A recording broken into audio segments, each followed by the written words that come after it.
Have you ever stood in front of the fridge, spotted last night's dinner, and thought, I'll just heat this up real quick? You're not alone. It seems easy, efficient, and totally fine. After all, what harm could come from warming up a bowl of soup or some scrambled eggs? But there's a part we rarely think about. As we grow older, our bodies change, and so does how we process food.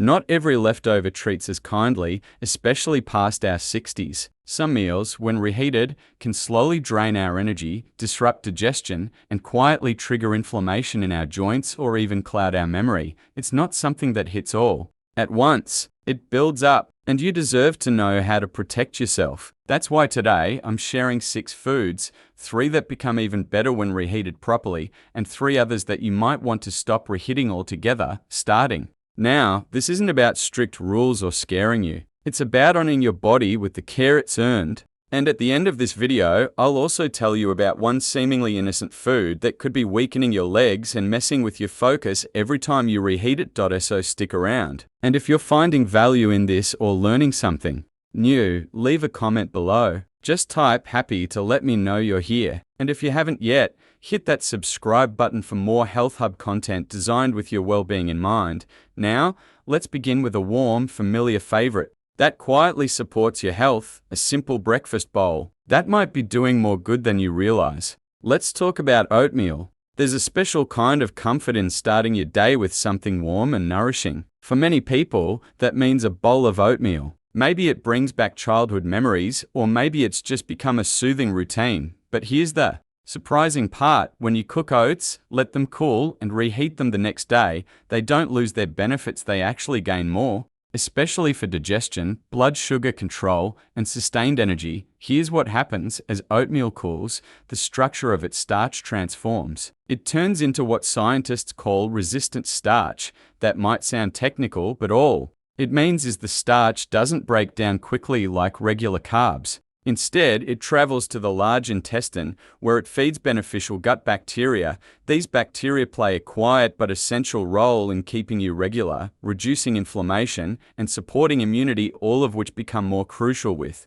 age. And the best part: if you gently reheat that cooled oatmeal either on the stove or at low power in the microwave, the resistant starch stays intact. It still delivers those gut-friendly perks, even better because it digests more slowly. You get a steady release of energy, no mid-morning crashes. You stay full longer without feeling heavy or jittery, but the benefits don't stop there. Oatmeal contains beta-glucan, a special kind of soluble fiber that helps lower LDL, the bad cholesterol. So it's not just a satisfying meal, it's also giving your heart a little boost.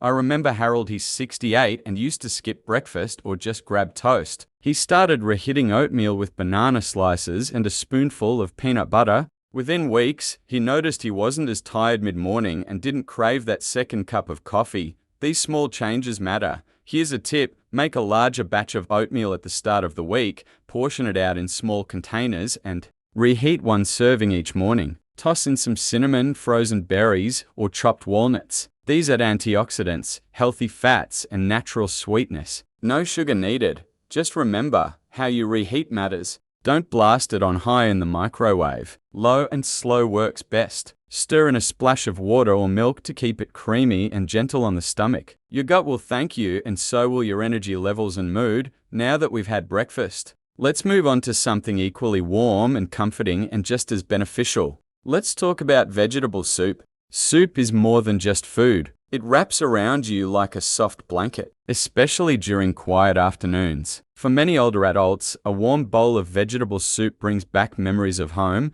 family, and the calming scent of herbs drifting through the house. But here's the secret: when reheated properly, vegetable soup becomes even more nourishing, especially for aging bodies. When you simmer a soup filled with hearty vegetables like carrots, leafy greens, onions, celery, or sweet potatoes, and let it sit, those veggies continue to break down. The longer they rest in the broth, the more their nutrients become available. Reheating the soup gently, especially on the stovetop, helps release even more antioxidants, vitamins, and beneficial plant compounds. That's important because our ability to absorb nutrients declines with age. Broken down nutrients are easier to digest and absorb, and let's not forget, soup is mostly water, which helps keep you hydrated. That's key if you deal with low energy, joint pain, or constipation. There's also real science behind this. Studies published in the Journal of the American College of Nutrition have found that vegetable-based soups can reduce inflammation and improve appetite in seniors. A big win for those who struggle with eating full meals. Add ingredients like garlic, turmeric, ginger, or parsley, and your soup also becomes a natural anti-inflammatory remedy. I remember Ruth, a 73-year-old woman who lost interest in food after her husband passed. Big meals felt overwhelming, but I suggested she try making a weekly pot of soup packed with sweet potatoes, kale, garlic, and lentils. She told me, "It feels like I'm feeding my soul again."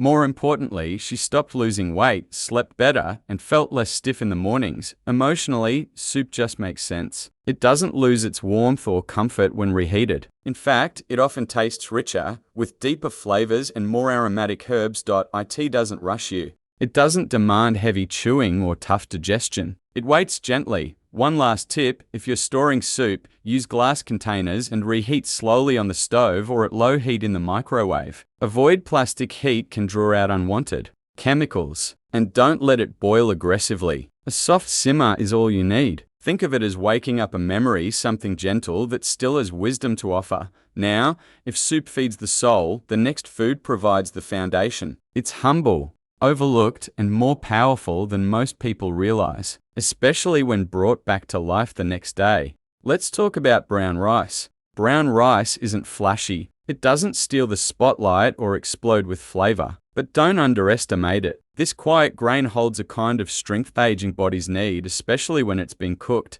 cooled, and then gently reheated. What sets it apart from white rice? Brown rice still has its bran and germ layers rich in fiber, B vitamins, selenium, and magnesium. These nutrients become more important with age, especially magnesium, which supports muscle relaxation, nerve health, and blood pressure. If you've ever dealt with restless legs or sudden nighttime cramps, you might be low on magnesium, and brown rice can help. When brown rice cools, its starch changes just like with oatmeal. It forms resistant starch, a prebiotic that nourishes beneficial gut bacteria. These bacteria quietly support digestion, immunity, inflammation, and even mood. Reheat the rice slowly with a bit of water, and that resistant starch remains. The second serving may actually benefit your body more than the first.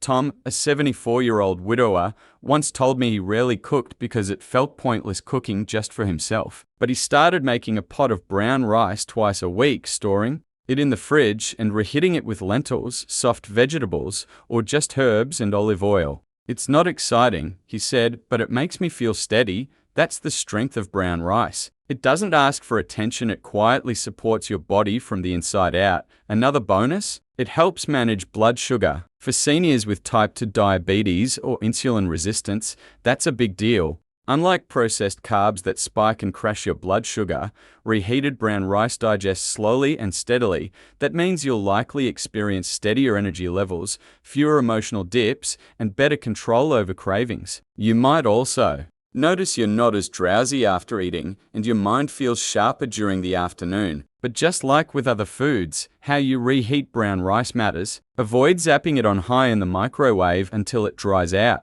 Instead, add a splash of water, cover it up, and warm it gently either on the stovetop or using a low microwave setting. This way, the texture stays soft and it's easier on your digestion. If chewing is a challenge, combine it with soft beans or mashed vegetables. You'll still get texture and nutrition, but without any extra effort. Now, while some foods like brown rice actually improve when reheated, others don't return the same favor. In fact, a few beloved ingredients may quietly backfire on your body once they're warmed a second time. Let's begin with one that often seems innocent, even wholesome: mushrooms. At first glance, mushrooms appear to be a healthy choice. They're low-calorie, filled with antioxidants, and many older adults use them as a meat-free option. When freshly cooked, they're gentle on digestion and a depth to meals. But here's something most people haven't heard before. Once mushrooms are cooked, cooled, and then reheated, especially at high heat, they change in ways your aging body may not tolerate well. Why? Because mushrooms contain complex proteins and amino acids. The first time they're cooked, those proteins break down into forms your body can absorb. But once cooled and reheated, especially in the microwave, these proteins restructure again into shapes that are tougher for older digestive systems to handle. When you're younger, strong stomach acid and enzymes can break these down easily. But with age, digestion slows, and that can lead to gas, bloating, and nausea, not because the food is spoiled, but because your body's working harder to process it. There's another concern too: bacteria. Mushrooms are naturally porous and hold moisture, which makes them more prone to bacterial growth, especially if they've been sautéed in butter or oil and left out too long before being refrigerated. Harmful bacteria like Listeria or Clostridium botulinum can grow under those conditions, and they don't always give off a smell or look bad. But they can cause upset stomach, fatigue, or worse, particularly in older adults with weakened immune systems. One woman I spoke with, Grace, aged 70, once made mushroom risotto for dinner and reheated the leftovers for lunch the next day.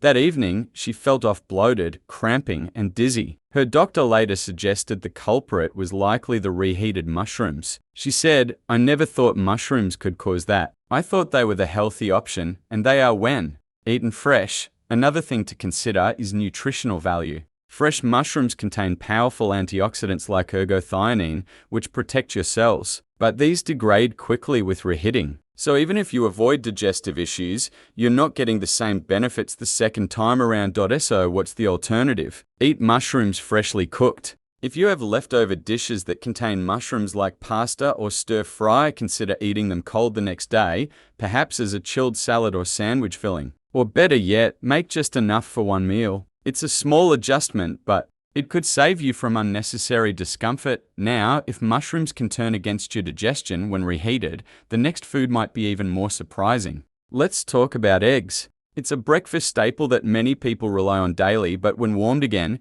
eggs may shift from helpful to harmful. Eggs have long been seen as nearly perfect, simple, filling, and loaded with nutrients. They're a regular part of many older adults' mornings, often scrambled, soft-boiled, or lightly fried. And for good reason. Eggs are high in protein, rich in choline for brain function, and provide vitamin D for bone health and immunity. But here's where most people are caught off guard. When eggs are reheated, especially the next day, those benefits can take a turn. When you first cook an egg, the proteins unfold and become easy for your body to use. But once cooled and reheated, especially on high heat or in the microwave, these proteins toughen and reconfigure into forms that may be harder for older adults to digest. That could mean more bloating, sluggishness, or that heavy, uncomfortable feeling after a meal. But the bigger concern isn't just about digestion, it's about fat oxidation. Eggs cooked with oil or butter and reheated a second time can undergo changes that oxidize the fats and cholesterol. This creates compounds that your body views as inflammatory, and over time, that kind of internal stress can contribute to artery damage, oxidative strain, and even increased heart disease risk, especially in people who already deal with high cholesterol or blood pressure. I once spoke with Alan, a 72-year-old man who often reheated scrambled eggs for lunch. It was easy, microwave and eat, but he started noticing indigestion and low energy in the afternoon. His doctor couldn't find anything serious, but once Alan stopped reheating eggs and ate them fresh instead, those issues disappeared. I didn't realize something that small could affect me like that. He told me, it's those tiny habits that creep up on us. One day, it's just a little gas. A few weeks later, you're dealing with brain fog, sleep issues, or rising cholesterol, and you don't even suspect the eggs. Now, that doesn't mean you need to cut eggs out completely. Far from it. Eggs, cooked gently and eaten fresh, remain one of the most nutrient-rich options out there. Try poaching, soft boiling, or lightly scrambling with olive oil. They're easy on digestion and full of value if you eat them shortly. After cooking, don't leave them out for hours. And if you're storing egg-based meals like casseroles or frittatas, you're better off eating them cold or skipping the leftovers altogether. And just a quick word about microwaves. While they're convenient, they often heat unevenly. That means eggs may cook too much in one spot and stay cool in another, setting you up for both digestive issues and bacterial risk if parts aren't fully reheated. Now let's move to one last comfort food that many seniors cherish, but which may quietly work against you once reheated. Let's talk about white potatoes. White potatoes are more than just food, they're memories. Creamy mashed potatoes at Sunday dinner, crispy wedges during the holidays, potato salad at family gatherings. They bring comfort and nostalgia, but here's the part no one talks about. For adults over 60, reheating white potatoes can quietly affect your health, especially over time. Let's start with something called the glycemic index. It measures how fast a food raises your blood sugar. White potatoes already score high, even when fresh. But when you cook them, cool them, and then reheat them, especially with added butter, cream, or oil, they can raise your blood sugar even faster. That's because the starches change structure. This shift can promote insulin resistance and increase inflammation, especially in blood vessels and nerves. And for older adults, that's a big deal. As we age, our ability to regulate blood sugar naturally weakens. Sudden sugar spikes don't just lead to energy crashes, they can contribute to fatigue, numbness in the feet or hands, and worsening joint pain. I recall a man named Ray, 69, who told me he always felt foggy and sluggish after eating reheated potatoes. Once he swapped them out for sweet potatoes or lentils, everything changed. "My knees don't ache after lunch anymore," he said, "and I'm not ready for a nap at 2 p.m. There's also a hidden risk in how we reheat potatoes.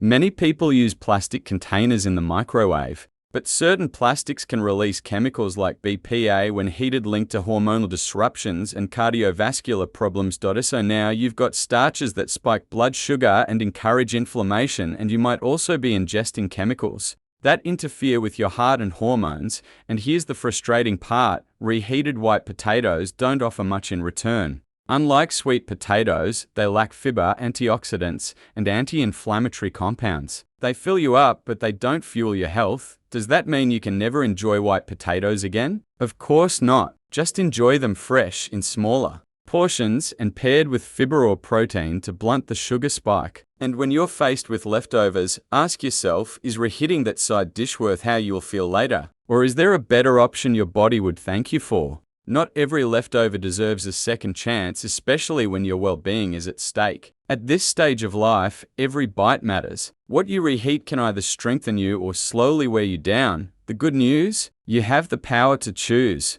Stick to foods that truly support you, like oatmeal, vegetable soup, or brown rice. And consider letting go of the reheating habit when it comes to eggs, mushrooms, or white potatoes. It's not about being perfect. It's about doing one small thing better each day. If this video helped you, leave a comment and share your thoughts. And don't forget to like, subscribe, and join the Health Hub family, because getting older should mean getting stronger. Together, your next chapter of strength starts right here.